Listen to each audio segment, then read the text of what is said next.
Basra, southern Iraq. The Iraqi Coastguard are hunting down the smugglers who are wrecking Iraq's economy. The Coastguard have only speedboats and light automatic weapons, and they're up against criminal gangs and militias running operations on a massive scale, an entire parallel economy, importing and exporting everything from cars to cattle. The big prize for the smugglers is oil. It's spirited down the Shatt al Arab waterway between Iraq and Iran in barges like these. The commander of the Coastguard knows his small force is battling an overwhelming problem.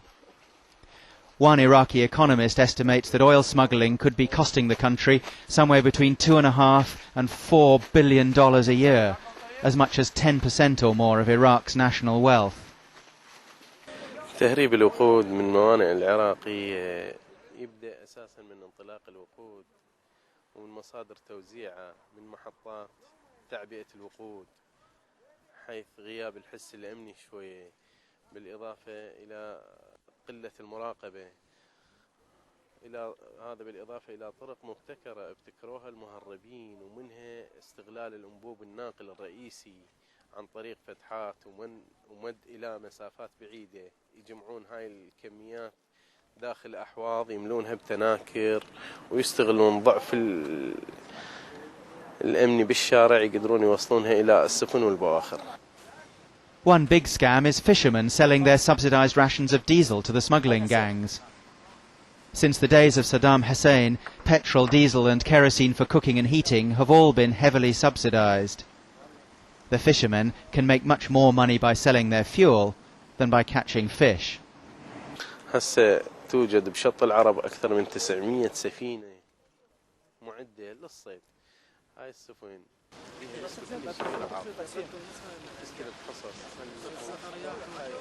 أساساً بدون محركات أو محركات عاطلة هذا يجمع الغاز عن طريق ناس اختصاص بس تهريب الوقود يجمعون كميات كبيرة من الأطنان يهربونها إلى الخارج. The smugglers load the oil into the barges in secret harbours and inlets hidden in the palm groves. Then they sneak out into the Gulf to international waters where the Coastguard aren't allowed to follow them, and they sell the cargoes to waiting ships. All the fishermen our crew talked to swore, of course, that they were as honest as the day is long. But an oil ministry investigation found that most of Basra's fishing boats were selling their fuel to the smuggling gangs.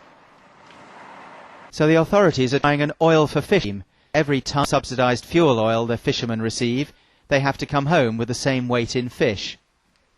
It's a bright idea, but very tough to police.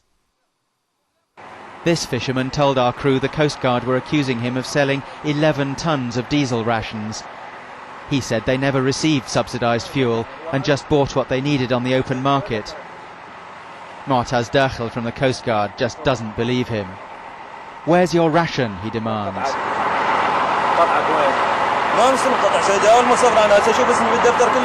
The fisherman protests, but Mu'taz insists. You've had your ration and you've sold it, haven't you?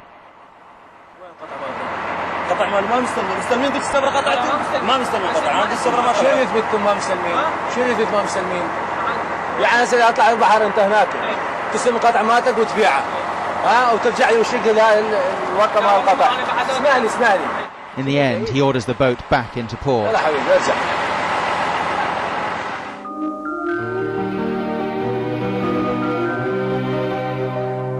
The Iraqi Coastguard are proud of their efforts. They made this film for local television to show that despite the violence and chaos in Iraq, they are out there trying to uphold law and order. The film shows Coastguard officers mustering for a night raid on a smuggler hideout in one of the rivers that flows into the Shatt al Arab.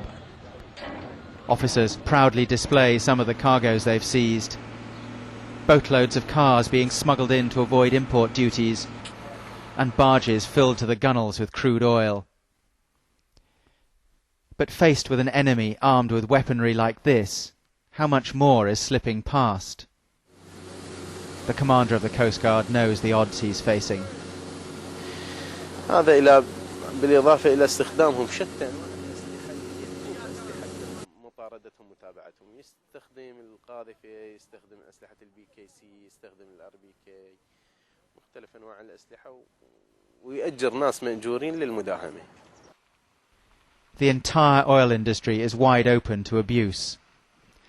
The pipelines carrying crude oil run across the open desert. It's easy to see how smugglers can just drill a hole in a pipe and fill up. Insurgents are also sabotaging pipelines to force the government to move oil in tanker trucks like these outside Basra. Oil is much easier to hijack when it comes with its own wheels. The Iraqi government has a few units of tough-looking troops like these paratroops our crew found in Basra. And there's a special security force dedicated to protecting oil installations. But like everywhere in Iraq, the official security forces are outnumbered and outgunned by the criminal gangs and the militias.